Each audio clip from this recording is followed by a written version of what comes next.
Before America entered the war, before Pearl Harbor, before the first bomber ever rolled off the assembly line, there was silence.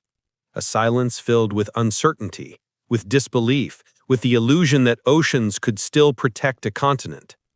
In 1940, Europe was burning. France had fallen in 6 weeks. The Luftwaffe owned the skies. German tanks rolled from the Ardennes to the Atlantic. Britain stood alone, battered by nightly air raids. Across the Atlantic, Americans read the headlines and hoped distance would keep them safe.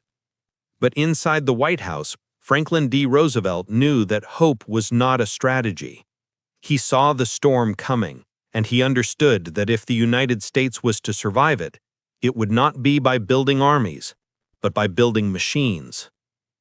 That same year, Roosevelt delivered a radio address that would reshape history. "We must be the great arsenal of democracy," he said, his voice calm, almost fatherly, but carrying the weight of prophecy. "For us, this is an emergency as serious as war itself." His words landed like a challenge to the entire industrial heart of America. In Detroit, Chicago, Pittsburgh, Seattle, Los Angeles, men and women looked up from their newspapers and wondered what he meant. In the months that followed, they would find out. Factories that had once built cars, radios, and refrigerators began to hum with a different energy. The great automakers, Ford, General Motors, Chrysler, were summoned to Washington.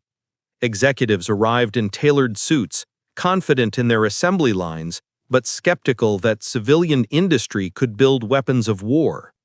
In the conference room of the War Department, an Army colonel pointed at them and said, "Gentlemen, your job now is to build the tools of freedom." Henry Ford, the master of mass production, hesitated. The Army wanted him to build bombers, machines with 300,000 parts, requiring precision beyond anything the auto industry had ever attempted. "We'll do it," Ford said finally, "but we'll do it our way, like cars on an assembly line." It sounded insane. No one had ever built aircraft that way. But Ford wasn't bluffing. By late 1941, the blueprints were drawn for a factory outside Ypsilanti, Michigan, the Willow Run plant, a structure so vast it seemed to defy geometry. 1.25 miles long, 5 million square feet of floor space. It would have its own power plant, fire department, and airport runway. Ford's engineers called it the machine that ate steel. Roosevelt called it the future. At the same time, Boeing in Seattle began scaling up production of its B-17 Flying Fortress, a bomber that would soon become the backbone of the U.S. Army Air Forces. Douglas Aircraft on the West Coast ramped up its work on the rugged C-47 Skytrain transport. Lockheed expanded its plant in Burbank to produce the twin-engine P-38 Lightning. Each factory was its own world, thousands of workers, rivers of rivets, oceans of aluminum. To the German intelligence services, the reports seemed impossible. Their agents in the United States, businessmen, émigrés, and sympathizers, sent coded messages back to Berlin describing the scale of construction. New plants built in cornfields, entire towns converted to aircraft production. The Abwehr analysts scoffed. How could a country that had no standing army, no history of total war, suddenly transform itself into a military giant?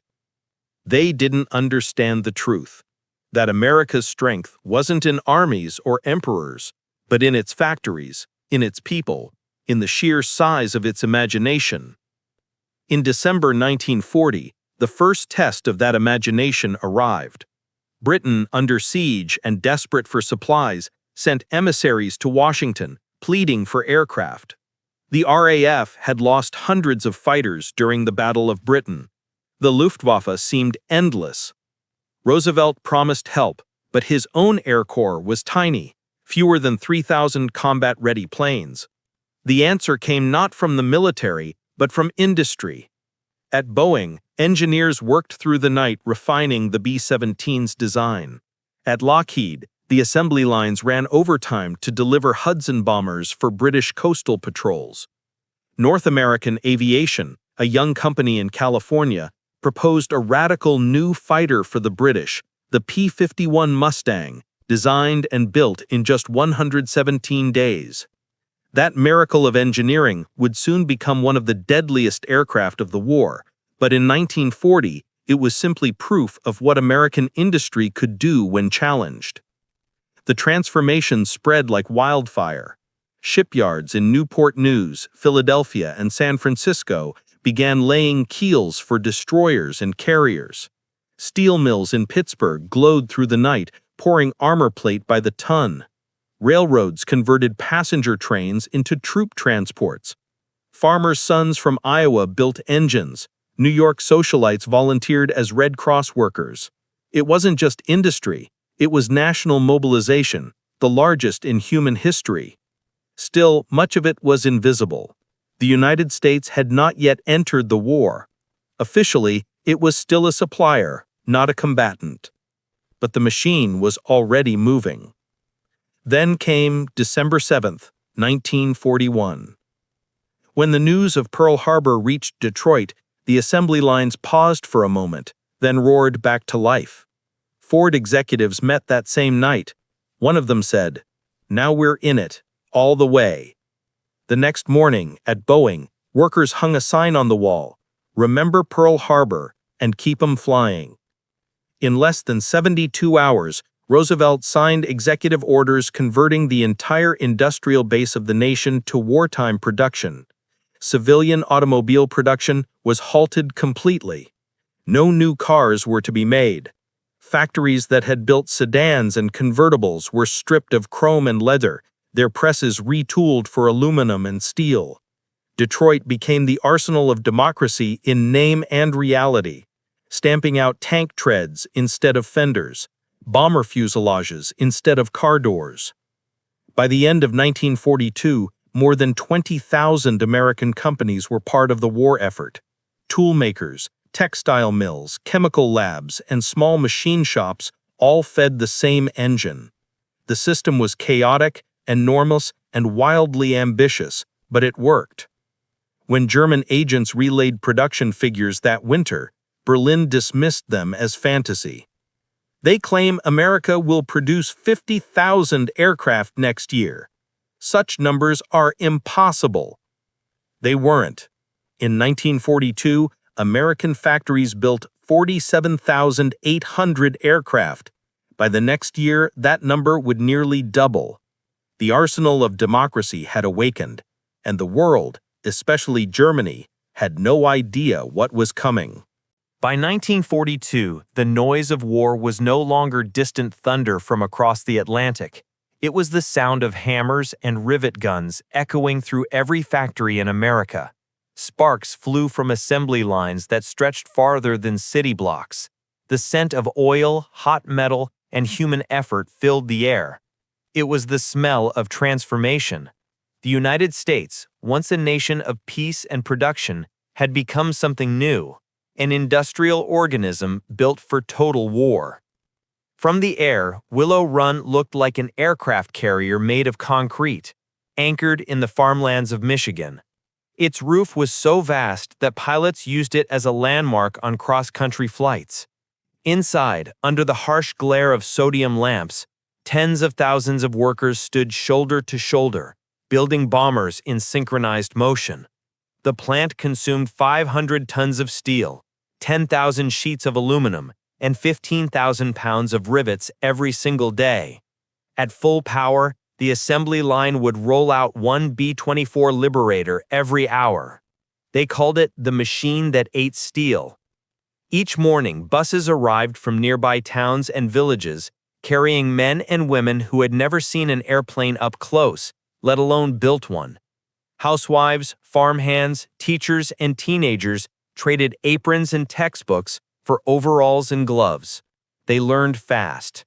The Army Air Forces had expected chaos, but Willow Run became a symphony of precision. Every worker performed one step, one rivet, one weld, one bolt, and the bomber advanced. Piece by piece, the machines took shape like mechanical life forms. At first, the line faltered. Aircraft are not cars. Every fraction of an inch matters. Early Liberators leaked hydraulic fluid and failed stress tests. Henry Ford's engineers refused to quit. They redesigned the process, standardized parts, and trained supervisors to manage 24-hour shifts. Within months, production smoothed out. The factory didn't sleep. 3 shifts rotated day and night, 7 days a week. Sundays felt like Mondays, and every sunrise was just another deadline. Meanwhile, across the country, other giants joined the chorus.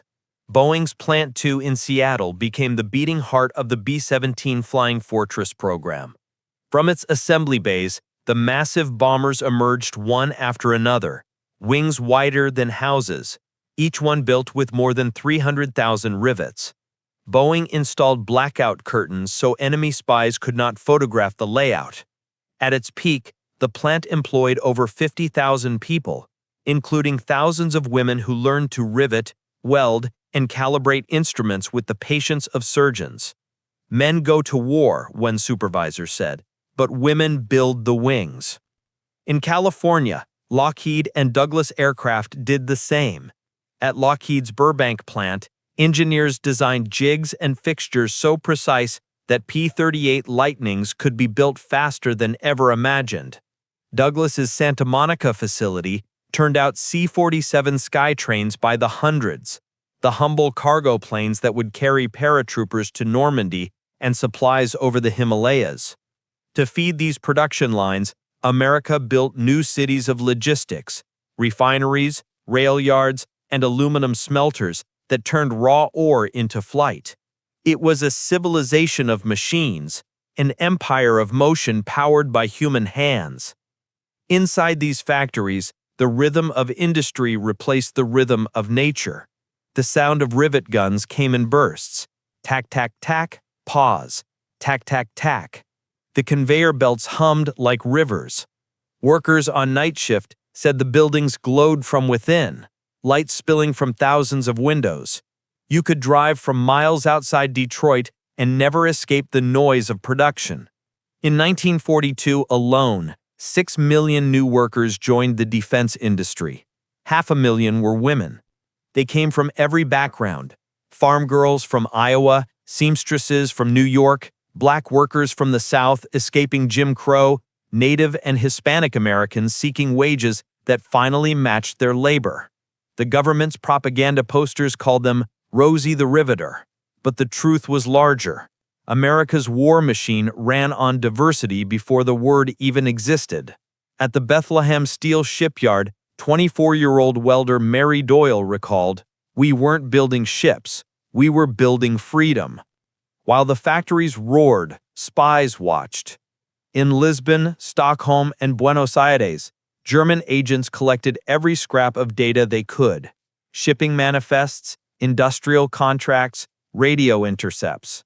Reports poured into Berlin describing unprecedented American production. One noted, "The United States has mobilized industry on a scale beyond our calculation. Entire car plants converted to aircraft production. Women working in assembly." The Abwehr dismissed it. "Impossible," they said.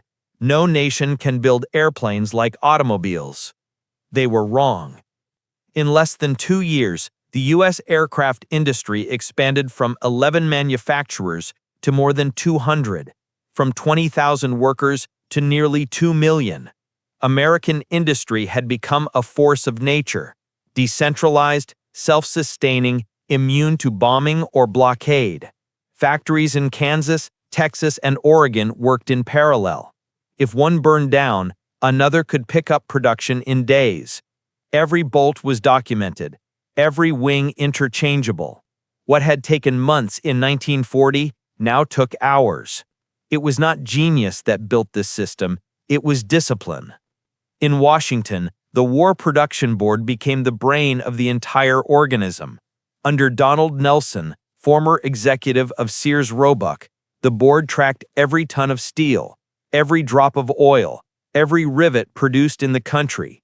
They decided who got what, from aluminum for aircraft to rubber for tires. The efficiency was staggering. Nothing was wasted. Old rail cars were melted down for engines. Damaged bombers were stripped for parts. Scraps of copper wiring were recycled into new communication systems. When Roosevelt toured Willow Run in 1943, he paused on the catwalk and looked down at the rows of bombers taking shape. "How many men work here?" he asked. The manager replied, "About 50,000, Mr. President." Roosevelt smiled. That's more than Napoleon ever commanded. The scale was mythic. By the end of 1943, the statistics no longer seemed real. The United States had built 85,000 aircraft, including 12,000 heavy bombers. The country that had produced almost nothing for war 3 years earlier was now outproducing all the Axis powers combined. Factories were not just buildings anymore. They were battlefields. Each rivet gun was a weapon, each worker a soldier. As one factory foreman said, "We fight the war one bolt at a time." Still, no one, not even America, fully understood what it was creating. The gears of industry were spinning faster and faster, accelerating towards something almost beyond control. Production quotas kept rising. New plants broke ground before the old ones were finished. There was no pause, no silence. And in the heart of that storm stood the workers, exhausted, proud, and relentless. They didn't know it yet, but the machines they were building, the bombers and transports, the fighters and engines, would soon fill the skies of Europe and the Pacific so completely that their enemies would look up and believe the impossible, that the Americans were building victory itself, 1 hour at a time. By 1943, the United States was no longer a country at war. It was a continent transformed into a single living factory. From California's glowing shipyards to the steel mills of Pittsburgh, everything pulsed to one rhythm: production. The assembly lines never stopped. The lights never dimmed. Shift whistles replaced church bells. The clock itself had become a weapon, and in that race against time, America began to do something the rest of the world thought was impossible. At the edge of Ypsilanti, Michigan, the Willow Run bomber plant stretched across 1,000 acres of farmland like a mechanical city. Its main assembly line was a mile long, bending at a 90-degree angle so it could fit within the county lines of 2 jurisdictions. To step inside was to step into the heart of a new kind of warfare, not fought with bullets in trenches, but with blueprints, torque wrenches, and determination. Every 63 minutes, the earth itself seemed to tremble as a B-24 Liberator rolled off the end of the line. The statistics were staggering. 276,000 individual parts, 5 miles of wiring, 9,000 rivets per plane. Each one took 1.5 million man-hours to design and build, yet Willow Run was spitting them out by the hour. Henry Ford's vision of industrial assembly, once thought insane, had become the axis on which the war turned. He had brought mass production to aviation. Airplanes now came off lines like automobiles. "You can hear it breathe," one worker said, walking through the endless hangar, "like it's alive." The miracle wasn't luck, it was mathematics. Every stage of production was timed, measured, and optimized. Cranes swung overhead like clock hands, delivering engines, fuselages, and tail assemblies to precise coordinates on the floor. Men worked side by side with women, apprentices with veterans.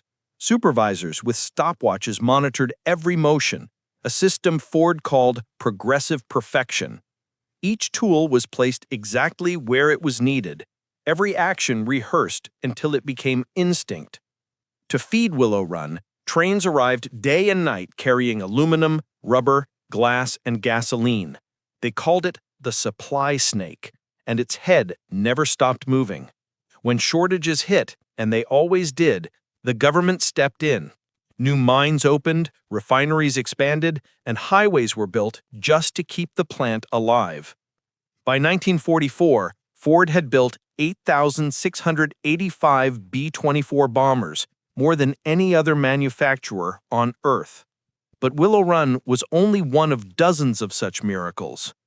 At Boeing's Plant 2 in Seattle, 16 new B-17 Flying Fortresses left the hangar every day. At Douglas Aircraft in Long Beach, C-47 transports rumbled down the tarmac every 4 hours. Lockheed in Burbank was turning out P-38 Lightnings faster than German intelligence could track. To outsiders, it looked like madness. To America, it was order. The human element was as astonishing as the mechanical. 6 million workers kept the gears turning, and for many, this was their first real job. Teenagers straight out of high school, mothers who had never worked outside their homes, retirees who refused to stay idle, all became soldiers of production. They worked 12-hour shifts in heat, noise, and exhaustion, fueled by pride and necessity. Posters hung on every wall. The faster you work, the sooner they come home. In cafeterias, women in grease-stained overalls sat beside returning soldiers on medical exemption, trading stories of rivets and engines. Foremen knew that morale was as important as efficiency. Every payday, a band played Boogie Woogie Bugle Boy, and workers danced among the machinery. For a moment, even war seemed to pause. A young worker named Eleanor Carter, age 20, wrote in her diary, "My hands ache every night, and the air smells like oil and sweat. But when I see that bomber take off, I forget everything. My brother is flying one of these somewhere over Germany. I built it. Maybe that means he'll come home." But while America celebrated its triumph, across the Atlantic, Germany was watching in disbelief. German intelligence officers compiled reports from spies and neutral observers. They described vast American factories where airplanes were built faster than Germany could repair them. One report sent to Berlin in early 1944 estimated that the U.S. was producing one aircraft every 63 minutes. The claim reached the desk of Albert Speer, the Reich's Minister of Armaments. He read it, frowned, and wrote in the margin, "Absurd." He was wrong. The next report estimated that America had built 96,000 aircraft in 1944 alone.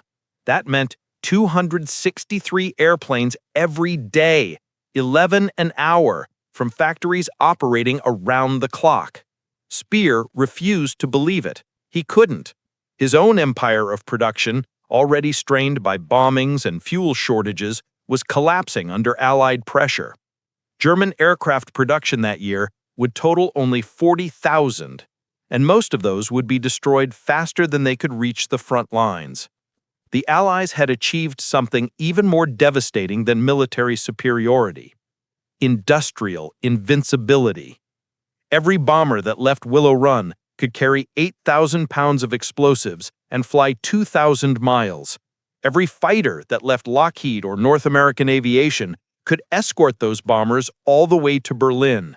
Every transport from Douglas carried food, fuel, and ammunition to the front lines. Together, they formed a storm, a constant mechanical hurricane that no army could resist.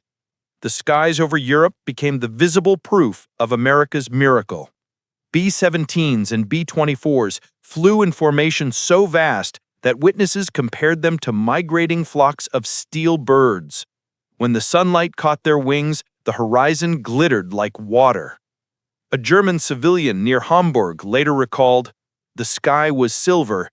I thought it was a reflection of the sea until the bombs began to fall."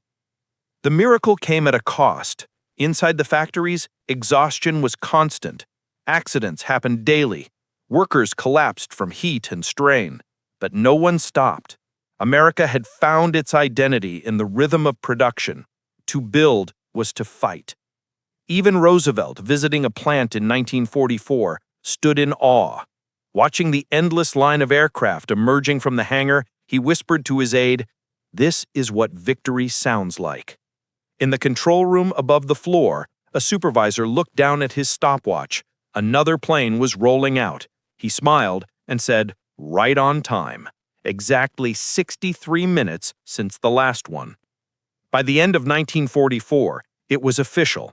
The United States had built 300,000 aircraft in less than 4 years. No other nation in history had done anything like it. German engineers, interrogated after the war, confessed that they had thought the numbers were Allied propaganda.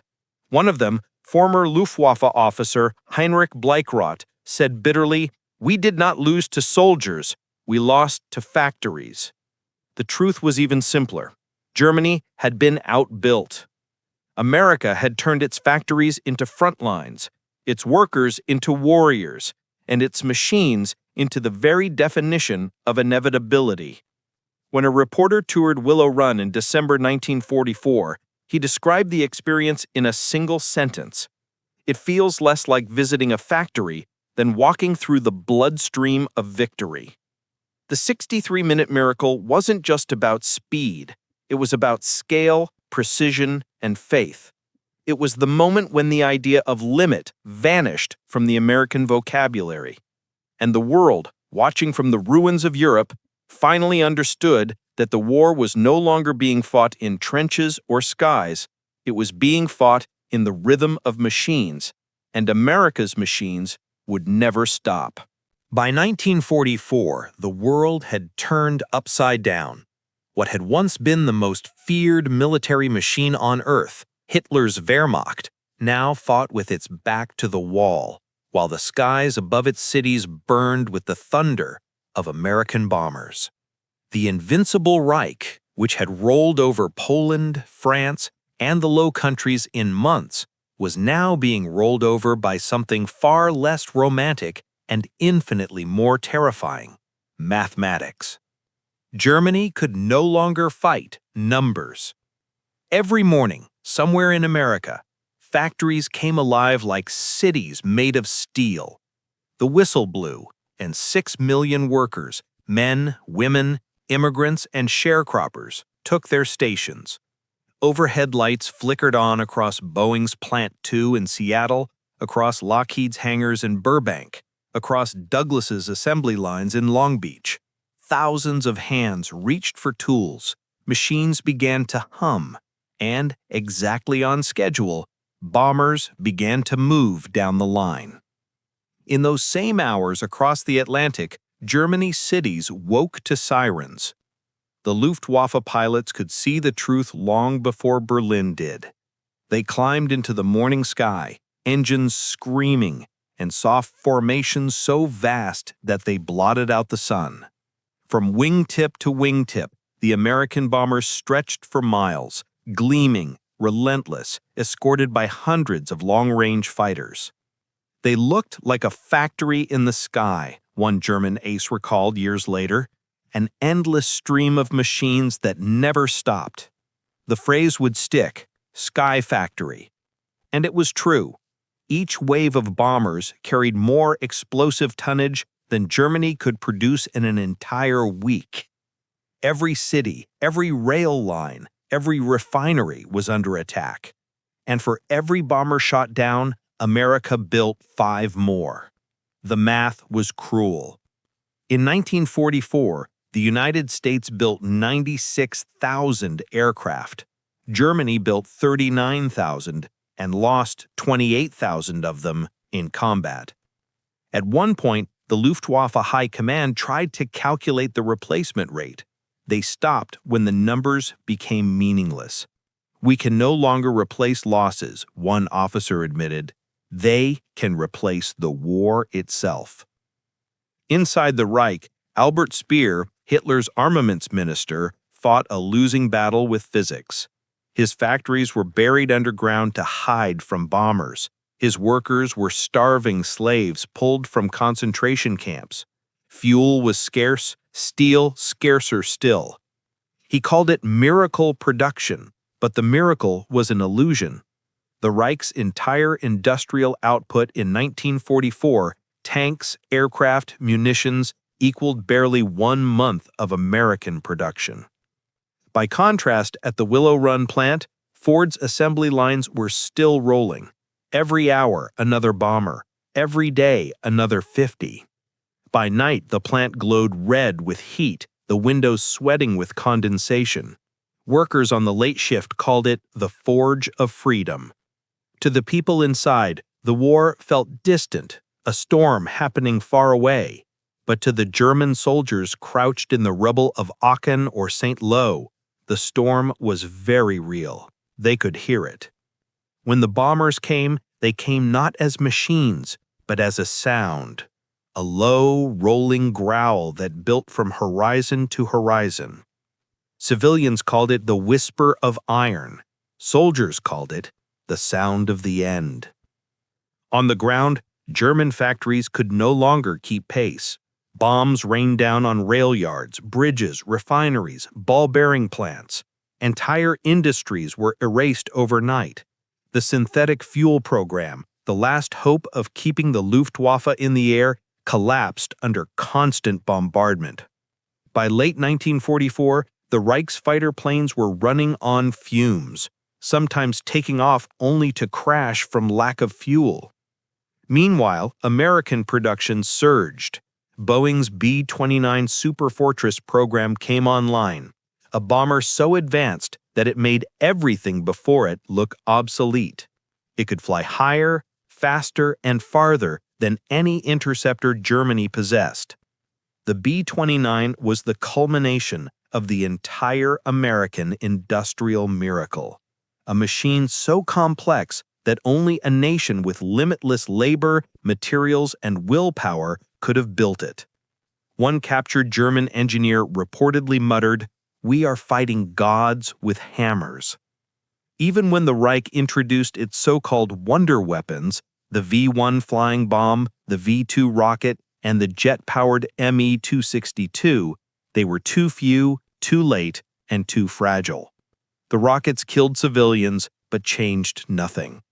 The Me-262 could outrun Allied fighters, but not the truth of arithmetic. For every one jet Germany built, America built 50 Mustangs. By now, even German spies knew the war was lost. Their reports from the United States had become tragic reading, the observations of men watching an unstoppable civilization at work. One agent in Chicago wrote in late 1944, "They do not understand scarcity. The factories here never sleep.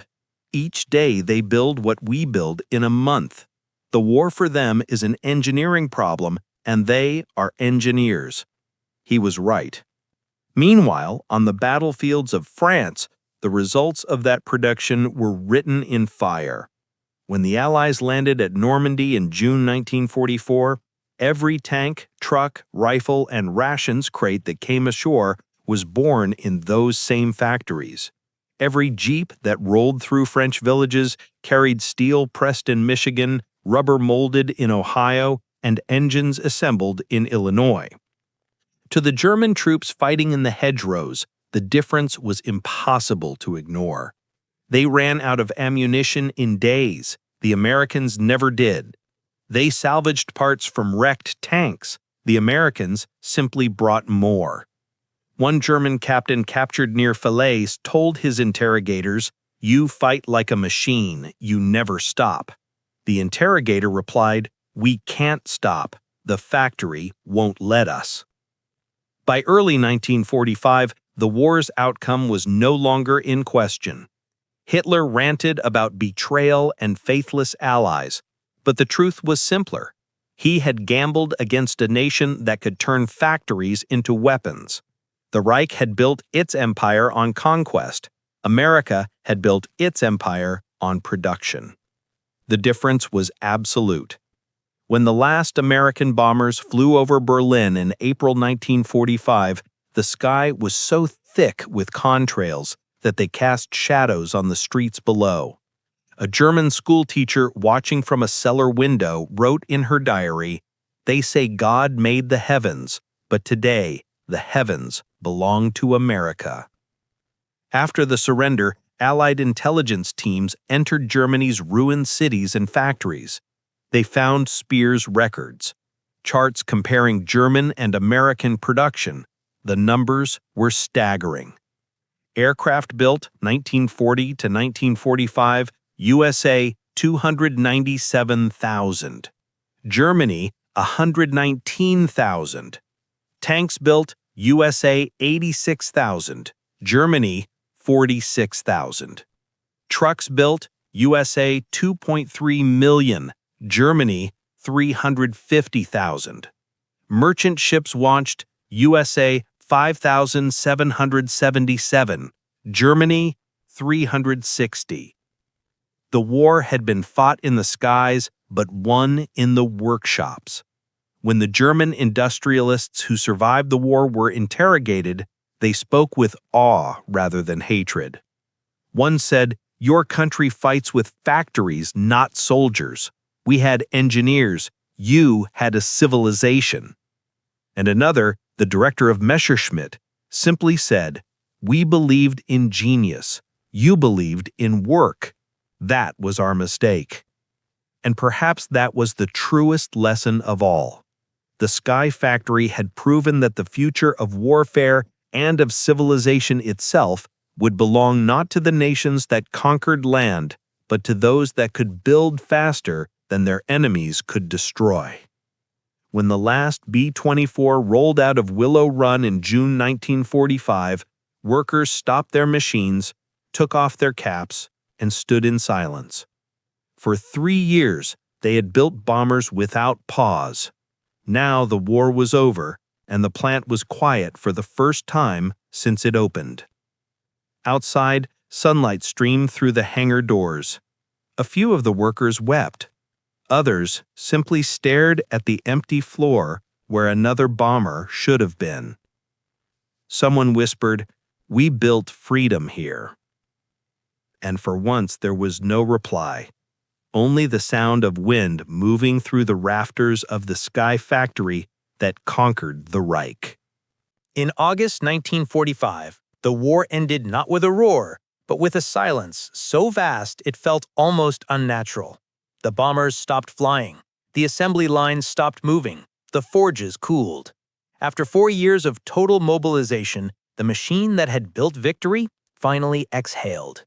In the hangars of Willow Run, in Boeing's Plant 2, in Lockheed's vast halls in Burbank, the noise of hammers, drills, and engines faded into memory. The men and women who had built the arsenal of democracy stood surrounded by the ghosts of their own creation, empty scaffolds, half-finished fuselages, and the smell of oil that would never quite leave their hands. For the first time since 1941, America could afford to pause. The war was over, but what came next would define not just a nation, but the modern world. The transformation began almost overnight.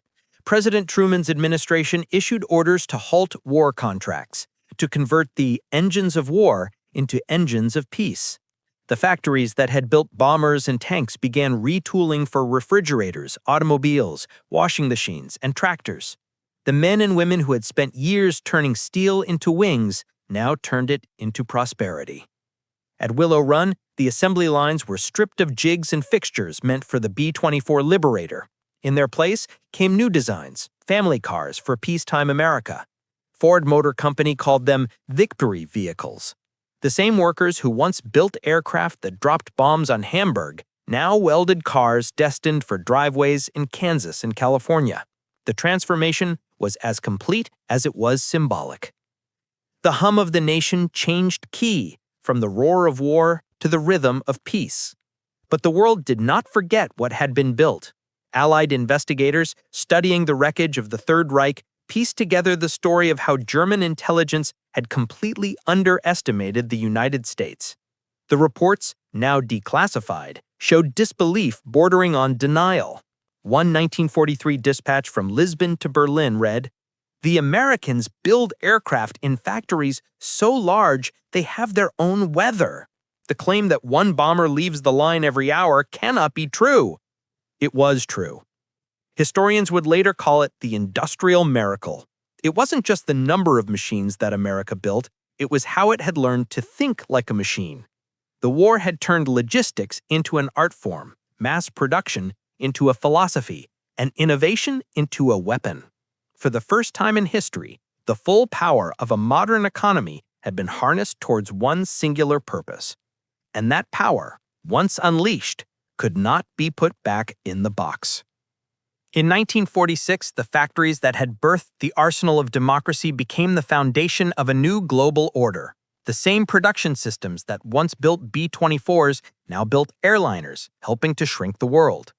The Boeing company took lessons from wartime assembly to develop the Stratocruiser, a luxury aircraft for peacetime travel.